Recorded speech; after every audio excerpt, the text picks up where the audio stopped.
5 के prime time में आज हम बात करेंगे हरियाणा की मनोहर सरकार के बजट की। मनोहर लाल खट्टर सरकार ने विधानसभा में बजट पेश कर दिया है।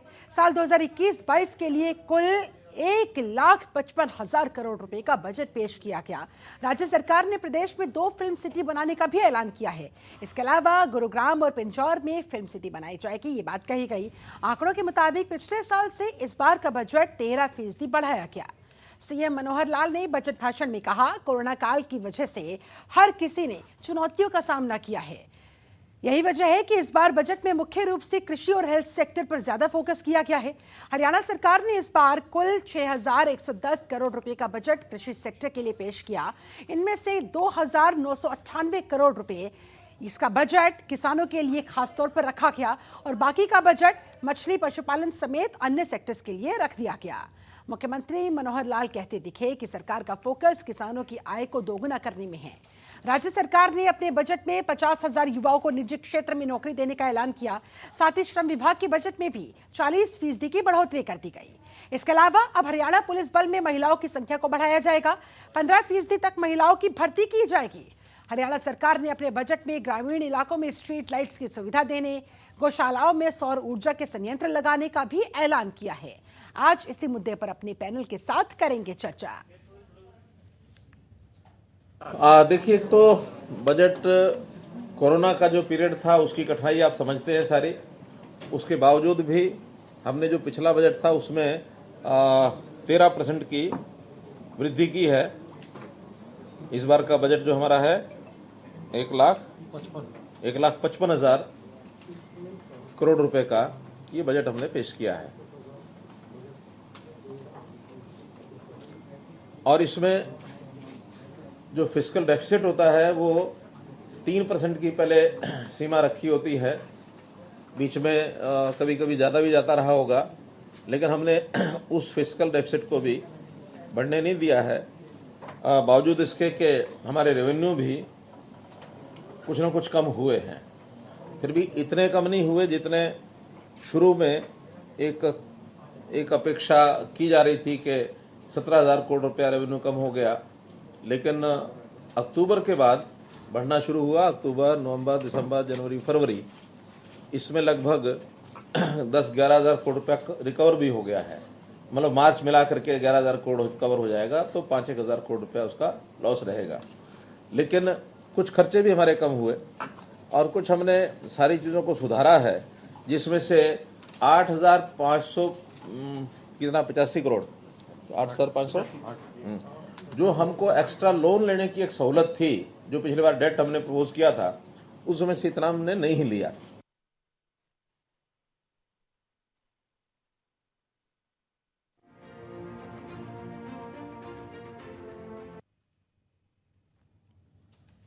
तो हरियाणा सरकार की तरफ से आज अपना बजट पेश कर दिया गया। 1,55,000 करोड़ रुपए का ये बजट आज हरियाणा विधानसभा में पेश किया गया। पिछले साल से इस बार का जो बजट है वो 13% बढ़ाया गया है।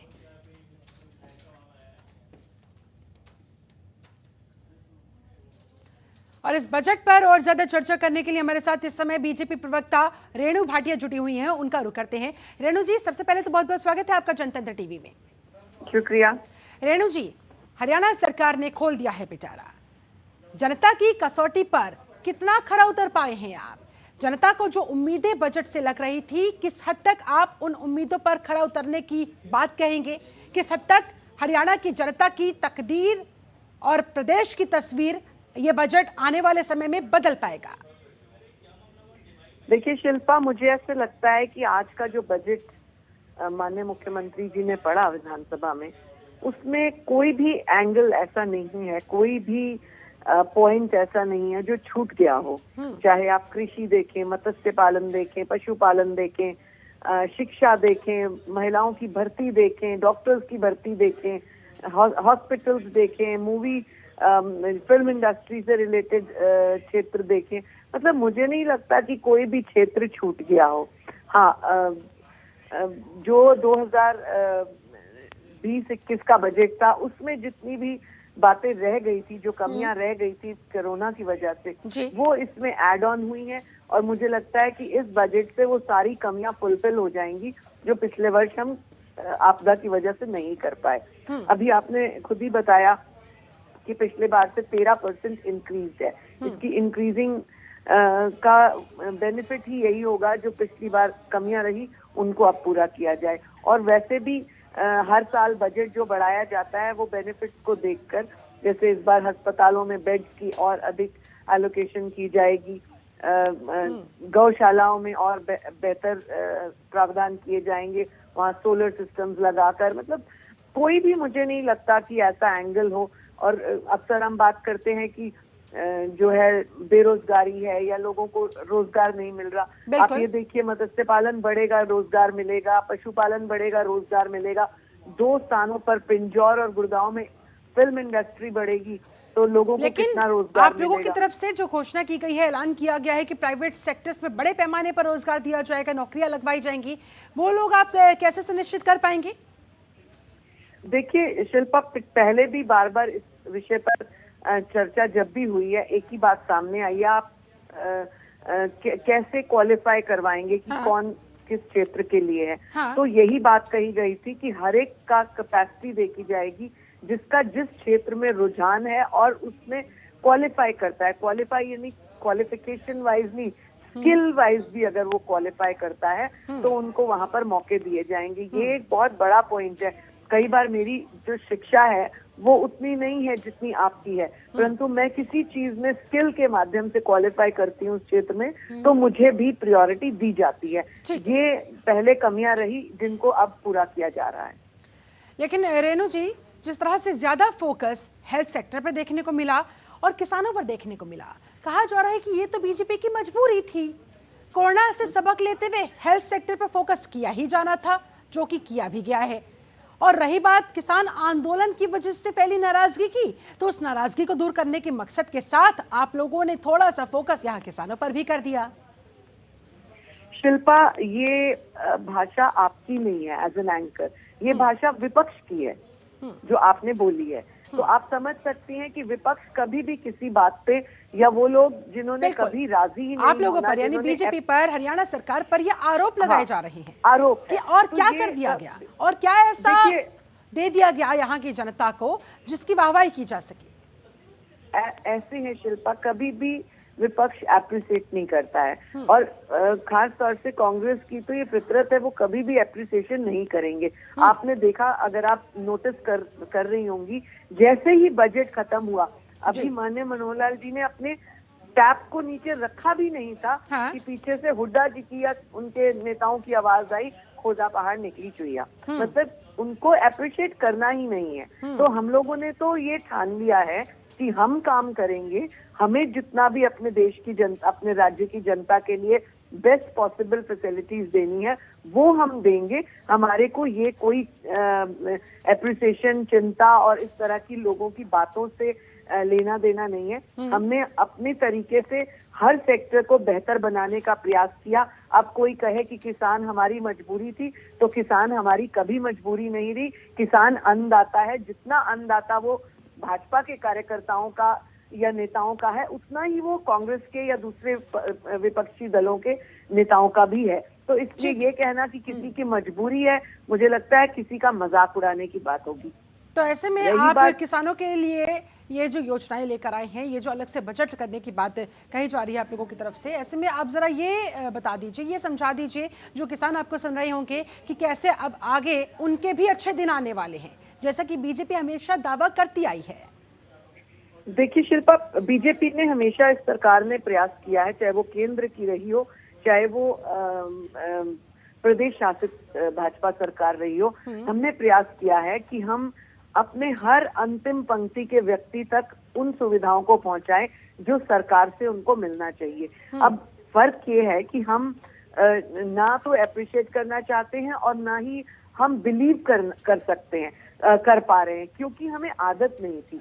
आप ये देखिए, लोगों को भी एक बहुत परेशानियों का सामना करना पड़ा वर्षों तक, क्योंकि उनको आदत नहीं थी सच्चाई सुनने की। 10 रुपए जाते थे, 1 रुपया पहुंचता था। ये पुराने नेता बोल चुके हैं, आप समझ सकती हैं मैं किसकी तरफ इशारा कर रही हूँ। लेकिन माननीय मोदी जी कहते हैं कि हम 100 रुपए भेजेंगे तो 100 ही रुपए नीचे पहुंचेंगे और ये कोई बिचौलिया ऐसा बीच में नहीं आएगा जो किसानों के हक को मार सके। आपने ये देखा किसान आंदोलन में विपक्ष के नेता बाहर जाके या विधानसभाओं के बाहर शोर शराबा क्या करते थे कि आप नहीं जानते एमएसपी बंद खत्म हो जाएगी, मंडियां बंद हो जाएंगी। वही शोर शराबा जब अंदर आकर हमारे नेताओं ने पूछा, हमारे कृषि मंत्री ने पूछा, माननीय मुख्यमंत्री जी ने पूछा कि एमएसपी आप बाहर बोल रहे थे, हाँ। बरगला रहे थे किसानों को कि एमएसपी बंद होगी, आप बता दीजिए कहां पर एमएसपी बंद हुई है। विधानसभा के अंदर बोलने का मतलब है आपकी बात ऑन द रिकॉर्ड आ रही है, तो आप बताएं कहां बंद हुई है। तो कोई भी नेता इसका जवाब नहीं दे पाया, यहाँ तक कि पूर्व मुख्यमंत्री भी जवाब नहीं दे पाए। फिर पूछा गया कि कौन सी मंडी बंद हुई है, जो आप लोगों ने चलाई हुई थी मंडियां या जो चल रही थी और अब बंद हो गई हो, तो ये भी उनके पास जवाब नहीं था। इसलिए मैं सिर्फ स्पष्ट शब्दों में एक ही बात कहूंगी शिल्पा, बिल्कुल सिंपल आंसर है। तो चलिए रेणु जी, आपके मुताबिक किसानों को विपक्ष ने बरगलाया, उन्हें भ्रमित किया, ऐसे में आप उस भ्रम को दूर करने के लिए क्या क्या कोशिशें कर रहे हैं? और आज के खासतौर पर अगर मैं बजट की बात करूं तो इस बजट के जरिए उन्हीं किसानों की नाराजगी को दूर करने के लिए क्या प्रयास किया गया? कैसे अब आप इस बजट के जरिए उन तक अपनी बात पहुंचाने की कोशिश करेंगे? देखिए, मुझे ऐसे लगता है कि जो भी आज किसानों के हक में बजट में जहां पर भी उनके क्षेत्र की बात आई है, मैं ऐसा समझती हूँ कि यदि सच्चाई में कोई किसान है, ईमानदारी से कोई अपने आप को किसान कहता है और वो है इस राज्य का किसान, तो वो इस बजट को देख के स्वयं संतुष्ट हो जाएगा। उसे किसी के झांसे में आने की आवश्यकता ही नहीं पड़ेगी। और हमारा कार्य, हमारा धर्म, हमारा जो फर्ज है वो यही है कि हम अपने किसान भाइयों को सही राह दिखाएं। हम उनकी बात को जहां पर भी उनका स्पष्टीकरण देना है वो दे, जहां पर भी उनकी बात को हमें सुनना है और सोल्यूशन ढूंढना है वो हम सोल्यूशन ढूंढे, जो कि हमने हर वार्ता में उनके साथ ढूंढा। अब अगर कोई कहे कि कोई कानून खत्म कर दिया जाए तो ऐसा पॉसिबल नहीं है शिल्पा। कानून इसीलिए बनाए जाते हैं कि एक सिस्टम पे फोकस किया जाए। कानूनों को खत्म करते जाएंगे, कल कोई कहेगा कि यहाँ पर मर्डर हुआ है, कानून ही नहीं होना चाहिए कि उसको सजा हो, तो ऐसा पॉसिबल नहीं है। चलिए ठीक है रेणु भाटिया, आप हमारे साथ बनी रहे। तो आज हरियाणा सरकार की तरफ से खजाना खोल दिया गया, जनता के लिए अपना पिटारा खोल दिया गया, बजट पेश कर दिया गया। ऐसे में हम यही जानने की कोशिश कर रहे हैं कि ये बजट किस तरह से हरियाणा की जनता के लिए फायदेमंद साबित होने वाला है, हरियाणा को तरक्की की राह पर, विकास की राह पर आगे ले जाने वाला है। हमारे साथ चर्चा करने के लिए लगातार जुड़ी हुई है बीजेपी की प्रवक्ता रेणु भाटिया जी। रेणु जी, एक बार फिर से आपका रुख करते हुए ब्रेक पर जाने से पहले मैं आपसे यही जानना चाह रही थी कि आपने हर एक क्षेत्र का अपने इस बजट में ध्यान रखा, लेकिन महंगाई से परेशान क्या जनता का भी ख्याल रखा गया है? उन्हें किस तरह से राहत मिल पाएगी, इसका क्या जवाब है आपके पास? देखिए शिल्पा, जब बार बार हम इस बात की चर्चा करते हैं कि कोई कोरोना काल में सबके जो है काम बैकफुट पे हुए, सबकी आमदन पे फर्क पड़ा, और सबके जो है खर्चे बढ़ गए, इस चीजों की तरफ जब हम ध्यान देते हैं तो इस सरकार ने बार बार इसी बात को ध्यान किया कि हमने इस बार इस बजट में कोई भी टैक्स बढ़ाया नहीं है। ये एक बहुत बड़ी राहत है। इसके अतिरिक्त जब हम वर्किंग लोगों की बात करते हैं, चलिए हम महिलाओं से ही अगर हम शुरू कर देते हैं, तो सरकार ने उन बच्चों के लिए जो वर्किंग वुमेन है उनके लिए 500 से अधिक क्रेच खोलने का जो है इस बजट में प्रावधान रखा है। इसके अतिरिक्त 1135 आंगनवाड़ी फर्स्ट फेज में और 2800 आंगनवाड़ी सेकंड फेज में स्टार्ट करने का प्रयास किया। ये इसीलिए होता है कि जो वर्किंग वुमेन है जिनका बजट उनके जॉब के अकॉर्डिंग उस चीज को जो है परमिशन नहीं देता कि वो प्राइवेट सेक्टर्स में बच्चों को क्रेच में डालें और अपना जॉब करें, उनके लिए सरकार ये सुविधाएं मुहैया कराती है। इसके अतिरिक्त 4000 कोई छोटी संख्या नहीं है, 4000 छोटे बच्चों के प्ले स्कूल इसी वजहों से स्टार्ट किए कि कम से कम एक ऐसा सेक्टर सुविधा फील करे जो पेरेंट्स दोनों वर्किंग होते हैं या मदर वर्किंग होती है, छोटा बच्चा रह जाता है, उनको सुविधा मिले। इससे बहुत बड़ा जो है फायदा उनको मिलने वाला है और साथ में आपके खर्चे के ऊपर भी जो है काबू करेगा। इसके अतिरिक्त एक बहुत अच्छी जो योजना हमारे बजट में इस बार सरकार लेकर आई है, जिसके लिए मैं आपके चैनल के माध्यम से माननीय मुख्यमंत्री जी का तहे दिल से धन्यवाद करूंगी कि अक्सर हम ऐसे कहते हैं वो बच्चे जिनके पेरेंट्स नहीं है, हाँ। या जिनका कोई देखने वाला नहीं है, उन बच्चों को बचपन से 55 तक, मतलब बचपन से लेकर उनकी पढ़ाई लिखाई, उनकी देखरेख, उनकी शिक्षा, उनकी नौकरी, उनका विवाह, मतलब एक बचपन से चलिए लेकर ठीक है, आप बहुत उनको, अच्छी बात है, बहुत अच्छी बात है। रेणु एंड तक भाटिया आप हमारे उनकी साथ देखभाल करते हैं। बाल मुकुंद शर्मा भी जुड़े हुए हैं, कांग्रेस के नेता हैं, प्रवक्ता हैं, उनके पास भी मैं जाऊंगी, लेकिन एक बार फिर से पहले आप ही के पास आते हुए, रेणु जी, हजारों की, लाखों की, करोड़ों की योजनाएं तो गिनवाई जाती है सरकारों की तरफ से, लेकिन ईमानदारी से कहूं तो ये योजनाएं लोगों को समझ नहीं आती। लोगों को जो सबसे ज्यादा अच्छे तरीके से कोई चीज समझ में आती है वो ये है कि उन्हें डायरेक्ट बेनिफिट कैसे मिल रहा है, किस स्टेप से मिल रहा है। लोग इस डायरेक्ट बेनिफिट के स्टेप के इंतजार में थे। और दूसरा, पेट्रोल डीजल में वैट को लेकर भी आप लोगों ने क्या नहीं सोचा? क्या वैट में कटौती करने के बारे में इस दिशा में आप लोगों की तरफ से कोई ध्यान नहीं दिया गया? क्योंकि शायद अगर ऐसी कोई राहत मिल जाती तो शायद से जनता सीधे तौर पर इसका बेनिफिट देख पाती, क्योंकि सीधे सीधे उनकी जेब इफेक्टिव होती है इससे। शिल्पा, अगर आप कंपैरेटिवली इस बजट का एक पोर्शन अगर आप देखती हैं तो बहुत सारी जगह पर मैनिपुलेट करके उन चीजों को एक बेनिफिट लाइन पर दिया गया है, उन चीजों को एक प्रॉफिटेबल लाइन पर दिया गया है जहां आम जनता जुड़ती है। जब आप पेट्रोल डीजल की बात करते हैं तो ऐसे बहुत सारे प्रदेश हैं जो कांग्रेस शासित हैं जहां पर यहाँ से ज्यादा रेट्स हैं, लेकिन हम उसकी बात करते नहीं है, क्योंकि हम केवल ऐसी बात करना चाहते हैं जिससे हम सिर्फ कैसे भारतीय जनता पार्टी की सरकार की, लेकिन कांग्रेस तो फिर यह आरोप लगा देती है कि जहां पर बीजेपी का शासन है, बीजेपी शासित प्रदेशों के अंदर फिर पहले ये कदम आप लोगों की तरफ से क्यों नहीं उठाया जाता? आप लोग उठाएंगे तो फिर हम भी उठा देंगे। मैंने शुरुआती तौर पर ये शब्द आपको कहे शिल्पा कि हम केवल उसी चीज को पॉइंट आउट करते हैं और हम वो सुनना और देखना ही नहीं चाहते जो बेहतरी हम सरकार ने की होती है। अब अगर हम छोटे किसानों की बात करते हैं, नॉर्मली आप एक बात सुनते होंगे कि किसान का बेटा आज के जमाने में किसान नहीं बनना चाहता, वो कहता है कि मेरे पिता ने पूरी जिंदगी हल बैल किया है, मैं नहीं करना चाहता। कोई बच्चा 8वीं, कोई 10वीं, कोई 12वीं और कोई ग्रेजुएट होता है। तो इसी सरकार ने केंद्र स्तर पर भी और प्रादेशिक स्तर पर भी ये एक प्लान बनाया। उसमें सरकार ने ये नहीं देखा कि कहाँ बीजेपी सरकार है, कहाँ कांग्रेस सरकार है या कहाँ कोई और टीएमसी सरकार है। उसमें एक ही प्लान हर बच्चे के लिए था कि जो बच्चा अपने खेतों पर उस तरह, लेकिन रेणु जी, क्या आपको इस बात का अंदाजा है कि 5 राज्यों में विधानसभा चुनाव होने वाले हैं और ऐसे में विपक्ष पुरजोर कोशिशों के साथ इसी जद्दोजहद में लगा हुआ है कि कैसे महंगाई को सबसे बड़ा मुद्दा बनाकर आप लोगों को घेरा जा सके? कम से कम इस लिहाज से तो आप लोगों को थोड़ी राहत जनता को दे देनी चाहिए थी। बिल्कुल ठीक बात है शिल्पा।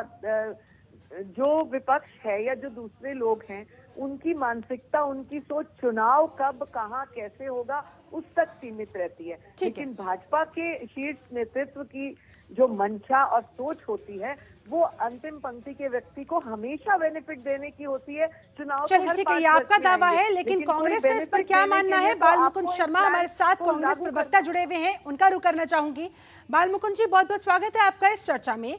सबसे पहले तो आपकी पहली प्रतिक्रिया आज हरियाणा सरकार के बजट पर। देखिए, बजट तो एक क्रैनिकल प्रक्रिया इन्होंने जो दिया बजट में, आज क्या कोई विशेष चीज यही बता दें? हम तो चलो विपक्ष के लोग आप ये मानेंगे कि भाई इस पे संतुष्टि दर्ज नहीं कर रहे। बजट कैसे होते थे मैं आपको बताऊंगा, हरियाणा से संबंधित जितनी बातें मैं आपको बताऊंगा। हमारे टाइम में बजट होता था, एम्स हम लेके आए झज्जर में, हमने 4 पावर प्रोजेक्ट बनाए, खेतगढ़ में, जांडली में, यमुनानगर में, खानपुर कला में। एक बड़ा एक एम्स, इतनी बड़ी इंस्टीट्यूट खड़ी करना, मेडिकल कॉलेज हम लेके आए, महिला विश्वविद्यालय खानपुर में हम लेके आए। ये हमने 19 यूनिवर्सिटियां बनाई। कोई आधारभूत ढांचा, कोई मूलभूत ढांचा, कोई चीज ऐसी जो दिखा सके। ये तो पिछले साल के बजट में 1% बढ़ा दिया, 2% बढ़ा दिया। ये तो क्लरिकल काम है जो कि प्रशासनिक स्तर पर होता रहता है। बजट का मतलब होता है अनुशंसा की जाती है, नीतियां बनाई जाती हैं कि आने वाले भविष्य की रूपरेखा तय की जाती है।